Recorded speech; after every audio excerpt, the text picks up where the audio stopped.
మీ మోకాల నొప్పులకు ఎటువంటి సర్జరీ లేకుండా ఎపియాన్ పెయిన్ క్లినిక్ అందిస్తున్న అత్యాధునిక చికిత్స. నమస్కారం, వెల్కమ్ టు సుమన్ టీవీ. నేను గీతాంజలి. ప్రస్తుతం మనతో పాటు ఇస్కాన్ నుంచి ప్రణవానంద ప్రభుజీ ఉన్నారండి. అలాగే వారిని డైరెక్ట్ గా ప్రశ్నలు అడిగేందుకు, వారికి ఉన్నటువంటి సందేహాలు నివృత్తి చేసుకునేందుకు కొంతమంది యువతని ఆహ్వానించాము.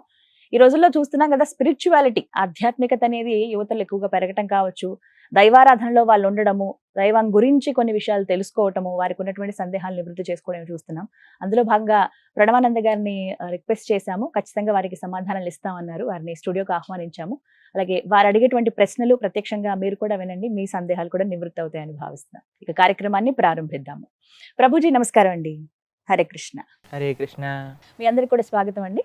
ప్రభుజీ, ముందుగా నా ప్రశ్న, ఆడవాళ్ళు పీరియడ్స్ లో ఉన్నప్పుడు ఆలయాలకు వెళ్ళకూడదు అనేది ఎప్పుడు ఒక క్వశ్చన్. అందరికీ తెలిసిందే ఇది, ఎందుకంటే ఇళ్లలోనే పక్కన కూర్చోబెడతారు, ఇంట్లో కనీసం దీపం పెట్టే ప్రదేశానికి కూడా వెళ్ళనివ్వరు, ఆ గాలి కూడా తాకనివ్వని ప్లేస్ లో కూర్చోబెడతారు.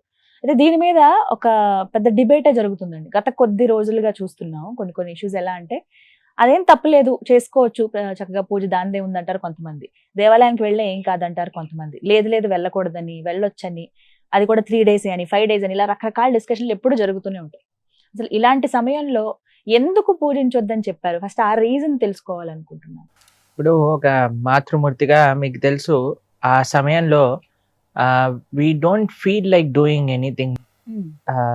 ఇప్పుడు డాక్టర్స్ అందరూ ఏమంటారంటే రెస్ట్ తీసుకోండి అని చెప్తారు, బీ కంఫర్టబుల్, బీ హ్యాపీ అని అంటారు.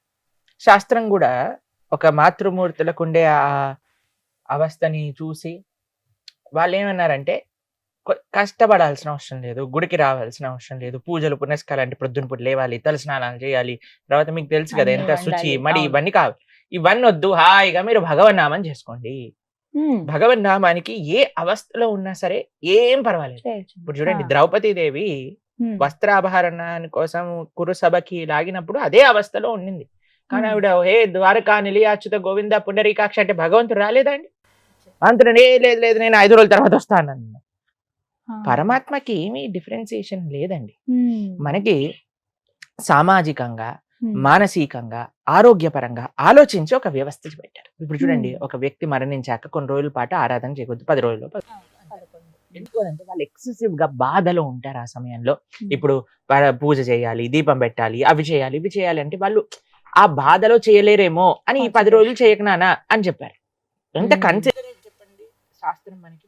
ఒక శాస్త్రం అని ఏమని ఇచ్చినప్పుడు మనం పాటించకుండా లేదు నేను ఇప్పుడే చేస్తాను అని అంటే మూర్ఖత్వం. కాబట్టి మనకి ఎప్పుడైతే వీలుంటుందో, నీకు 25 రోజులున్నాయి ఆరాధన చేసుకోవడానికి, 25 రోజుల్లో నేను గుడికి వెళ్ళను, కానీ ఇదే టైంలో గుడికి వెళ్తాను. కొన్ని ఆలయాలలో స్త్రీలని అలౌ చేయరు అని, కొన్ని ఆలయాల్లో నియమాలు ఉన్నాయి, వాళ్ళ నియమాలు. లేదు మేము వెళ్ళి తీరుతాం. శబరిమల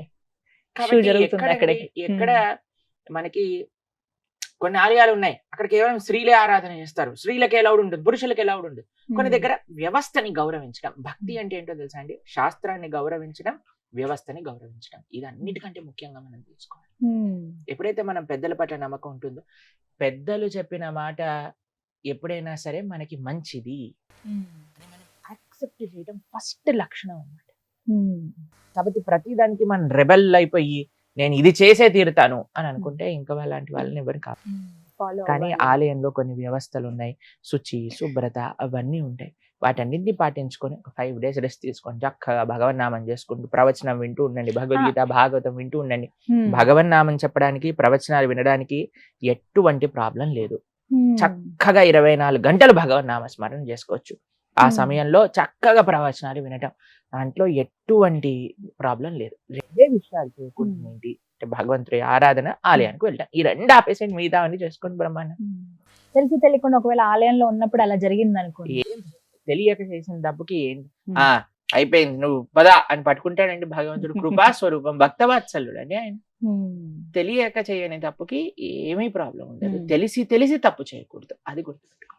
ఆ సమయంలో కనీసం మీరు దైవనామస్మరణ కూడా చెయ్యొద్దు, ఏ చాంటింగ్స్ గానీ ఏవి చెయ్యొద్దని కొంతమంది. భగవన్ నామానికి మంత్రం కాదు, భగవన్ నామానికి ఎటువంటి రూల్స్ కూడా లేవు.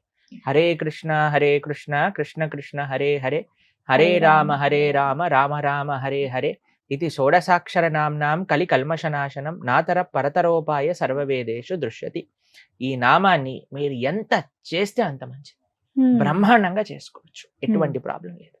కాబట్టి శాస్త్ర మన ధర్మము వాజ్ జస్ట్ కన్సిడరేట్.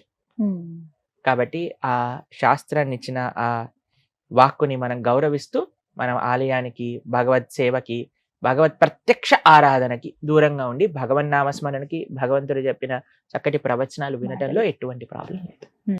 చక్కగా వివరించారు ప్రభుజీ. ధన్యవాదాలు, మీ విలువైన సమయం ఇచ్చారు. వీళ్ళు అడిగిన ప్రశ్నలన్నిటి కూడా చాలా చక్కగా సమాధానం ఇచ్చారు. మిమ్మల్ని ఒప్పించుంటే క్షమించండి. హరే కృష్ణ. హరే కృష్ణ.